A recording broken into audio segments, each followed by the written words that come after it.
So ఈరోజు మన వీడియోలో చాలామంది సబ్స్క్రైబర్లు అడిగిన ఒక ప్రశ్న అండి. దానికి క్లియర్గా ఎక్స్ప్లెనేషన్ ఇద్దామని అనుకుంటున్నాం. ఏమడుగుతున్నారంటే సబ్స్క్రైబర్లు, ఉదాహరణకి మేముండే లొకేషన్కి ఒక 100 కిలోమీటర్ల నుంచో 150 కిలోమీటర్ల డిస్టెన్స్లోనే ఎలక్ట్రిక్ వెహికల్ షోరూమ్ ఉంది. సో అలాంటప్పుడు వేరే చోట 100 కిలోమీటర్ 200 కిలోమీటర్ నుంచి వెహికల్ కొనుక్కుని ఇక్కడ వాడుకోవచ్చా, లేదా మేము పలానా స్టేట్లో ఉన్నాం, వేరే స్టేట్లో వెహికల్ కొంటే ఇంకా ఎక్కువ సబ్సిడీ వస్తుంది కాబట్టి వేరే స్టేట్ నుండి ఎలక్ట్రిక్ వెహికల్ కొనుక్కోవచ్చు అని చాలామంది క్వశ్చన్ అడిగితే అడగడం జరిగింది.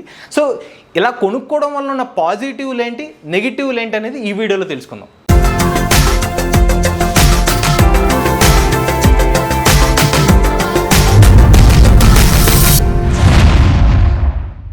మిత్రులందరికీ ఈవీ తెలుగు ఛానల్కి స్వాగతం అండి. నేను మీ కృష్ణ చైతన్య మండేలా. సో మొదటిగా అసలు మీరు ఎలక్ట్రిక్ వెహికల్ ఎటువంటి పర్పస్ కోసం కొంటున్నారు, ఈ రెండు విషయాలు చాలా ముఖ్యం అండి. మొదటిది ఏంటంటే, మీరు ఎలక్ట్రిక్ వెహికల్ కొనేది మీకు ఆల్రెడీ ఇంట్లో ఒక వెహికల్ ఉండి సెకండరీ వెహికల్ కోసం కొంటున్నారా, లేకపోతే మీరు కొనే ఫస్ట్ ఎలక్ట్రిక్ వెహికలే మీరు ప్రైమరీ యూసేజ్ కోసం వాడుతున్నారని చాలా ఇంపార్టెంట్.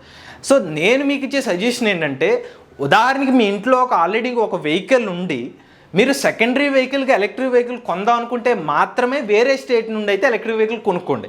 సో ఎందుకంటే మీకు కొన్ని కారణాలు అయితే చెప్పడం జరుగుతుందండి. ఎలక్ట్రిక్ వెహికల్స్లో మెయింటెనెన్స్ జీరో అని చెప్పినప్పటికీ కనీసం లిటిల్ మెయింటెనెన్స్ అనేది ఉంటుంది. ఖచ్చితంగా మీరు షోరూమ్కి అనేది విజిట్ చేయాలి.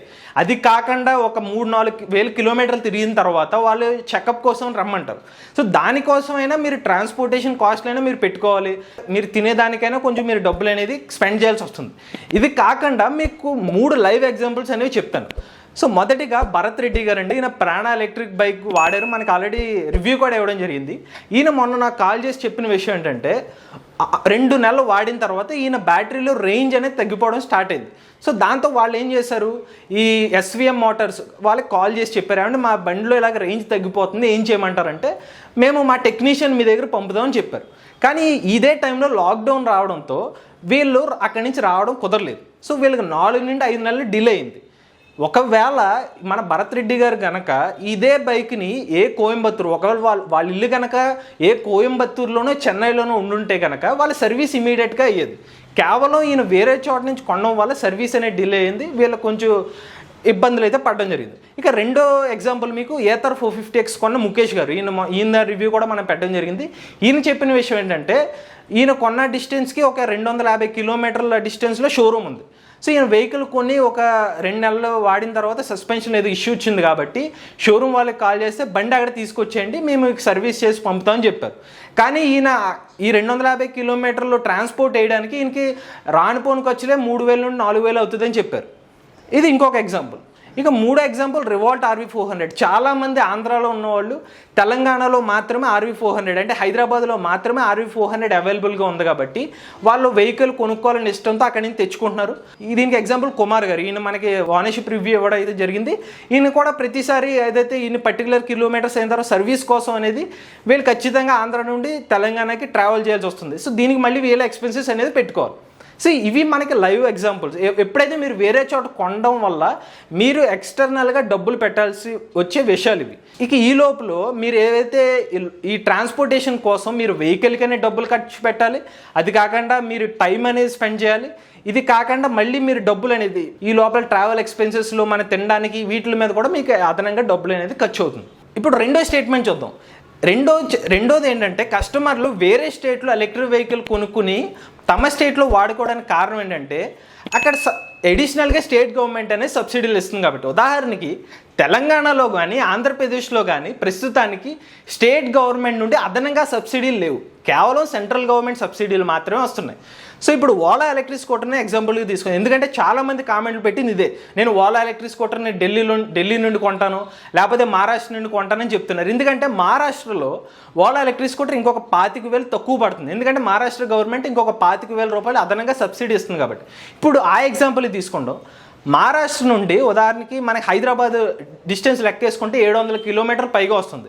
అంటే 700 కిలోమీటర్కి మనకి ట్రాన్స్పోర్ట్ ఖర్చులు ఎంత అవుతాయి, ఉదాహరణకి తక్కువలో తక్కువ 6,000 ఎంత ఖర్చు అవుతుంది. ఇది కాకుండా ఒకళ్ళు ఎవరైనా ఢిల్లీలో మీ చుట్టాలు ఉండి ఢిల్లీలో మీ చుట్టాల అడ్రస్ పెట్టుకుని ఢిల్లీ నుండి ఓలా ఎలక్ట్రిక్ స్కూటర్ని ఆంధ్రాకో తెలంగాణకో డెలివరీ చేసుకోవాలనుకుంటే దాని డిస్టెన్స్ చూసుకుంటే 2,000 కిలోమీటర్లు ఉంది. అంటే మనకి ట్రాన్స్పోర్ట్ ఖర్చుల్లోనే మీరు ఏదైతే సేవ్ చేసుకుందాం అనుకున్న సబ్సిడీలో కొంత డబ్బులు అనేది వెళ్ళిపోతుంది. అది కాకుండా జాగ్రత్తగా వినాల్సిన విషయం ఏంటంటే, మీరు మీ ఎలక్ట్రిక్ వెహికల్ ఎక్కడ కొందామని చెప్తున్నారు? ఢిల్లీలో కొంటున్నామని, లేకపోతే మీ అడ్రస్ అనేది మహారాష్ట్రలో ఉందని చెప్తున్నారు. అంటే వన్స్ వీళ్ళు డెలివరీ చేసిన తర్వాత మీరు సర్వీస్కి ఏమైనా వచ్చినప్పుడు వీళ్ళు ఏమంటారు, మేము సర్వీస్కి ఢిల్లీలోనో లేకపోతే మహారాష్ట్రలోనే ఇస్తామంటే అప్పుడు మీ పరిస్థితి ఏంటి? ఖచ్చితంగా దానికి మళ్ళీ అదనంగా డబ్బులు కట్టాలా? లేకపోతే ఓలా వాళ్ళు మీరు అడ్రస్ చేంజ్ చేసుకున్నారు కాబట్టి ఆ అడ్రస్కి వచ్చి సర్వీస్ చేస్తారనేది వాళ్ళు ఎక్కడ మెన్షన్ చేయలేదు. సో మనం ఏమనుకుంటున్నాం, మనం తెచ్చేసుకుంటున్నాం, డబ్బులు సేవ్ చేసుకున్నాం అనుకుంటున్నాం. ఇన్ కేసు వీళ్ళ కనుక ఇలా చెప్పారంటే ప్రతిసారి సర్వీసింగ్ వచ్చినప్పుడు ఒక 6,000 7,000 లేచిపోద్ది మన దగ్గర నుండి. సో ఇది మనకు క్లారిటీ లేదు. ఇది క్లారిటీ తెచ్చుకున్న తర్వాత ఇటువంటి exceptional Ola electric scooter exceptional కేసులో మీరు ప్రొసీడ్ అవ్వచ్చు. లేదు ఓలా కాదు వేరే ఎలక్ట్రిక్ వెహికల్ వేరే చోట కొనుక్కుందాం అనుకున్నట్లయితే కూడా మీ ట్రాన్స్పోర్టేషన్ ఖర్చులనే మీరే పెట్టుకోవాలి. సో ఈ విషయం అనేది చాలా ఇంపార్టెంట్. ఇక ఇవన్నీ పక్కన పెట్టి ఇంకొక రెండో సంఘటనలోకి వెళ్దాం. ఇది ఏదైతే మీరు మీ ఎలక్ట్రిక్ వెహికల్ని సెకండరీ వెహికల్ కింద వాడదాం అనుకుంటున్నట్లయితే, అంటే మీ ఇంట్లో ఆల్రెడీ ఒక వెహికల్ ఉంది, రెండో వెహికల్ కింద మీరు ఎలక్ట్రిక్ వెహికల్ కొందాం అనుకున్నట్లయితే మీకున్న సౌలభ్యం ఏంటంటే, మీకు మినహాయింపు ఏమొస్తుందంటే, ఏమైనా లోకల్లో సమస్యలు వస్తే మీరు ఎక్స్పెన్సెస్ అనేది పెట్టుకోవాల్సిన అవసరం లేదు. చుట్టుపక్కల షోరూమ్ అవైలబిలిటీ ఉంటుంది కాబట్టి ఆ ఖర్చులు తగ్గుతాయి. ఇమీడియట్గా మీకు కుదిరిన టైంలో అక్కడికి వెళ్ళి సర్వీస్ చేయించుకోవచ్చు. లేకపోతే ఒకవేళ వేరే చోట అయితే మీకు ఇబ్బందులు అయితే వస్తాయి మానసికంగా, ఏంటి నా బండి ఏమైందని. సో అది లోకల్గా ఉండడం వల్ల అడ్వాంటేజ్ అనేది మీకు, ఈ చుట్టుపక్కల తిరగడం వల్ల, ఈ చుట్టుపక్కల షోరూమ్ ఉండడం వల్ల మీకు ఉండే అడ్వాంటేజ్. కానీ లోకల్లో ఉన్నా కూడా సమస్యలు అనేది ఎదురవుతున్నాయి. ఉదాహరణకి వైజాగ్లో ఒక కస్టమర్ ఈ మధ్య మనం మెయిల్ పెట్టిన విషయం ఏంటంటే, అంటే నేను ఓకినావా ఎలక్ట్రిక్ స్కూటర్ అయితే యూజ్ చేస్తున్నాను, వాళ్ళ బ్యాటరీ వారంటీ ఉందండి నాకు, ఈ బ్యాటరీ వారంటీ ఇష్యూస్ వచ్చినాయి, వాళ్ళ దగ్గర బ్యాటరీ పెట్టుకున్నారు, నాకు బ్యాటరీ అనేది ఇప్పటికీ చేంజ్ చేయలేదని చెప్తున్నారు.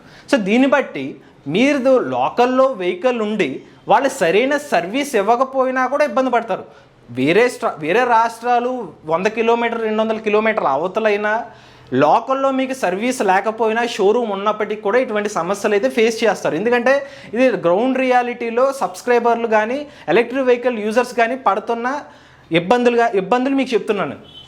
సో ఈ అన్ని సంఘటనలు చూసుకున్న తర్వాత మనం ఏం కంక్లూజన్ ఇవ్వచ్చు అంటే, మనం వేరే స్టేట్లో ఎలక్ట్రిక్ వెహికల్ కొన్నా, లేకపోతే వేరే జిల్లాలో కొన్నా, లేకపోతే మన చుట్టుపక్కల షోరూమ్లో ఎలక్ట్రిక్ వెహికల్ కొన్నా కానీ సర్వీస్ అనేది చాలా ఇంపార్టెంట్. అది ఎంత పెద్ద కంపెనీ అయినా అవ్వండి, ఆ లోకల్గా ఉండే సర్వీస్ ప్రొవైడర్ కానీ ఎవరైతే డీలర్ సరిగ్గా సర్వీస్ ఇవ్వకపోతే ఇబ్బందులు అనేది ఖచ్చితంగా తప్పు.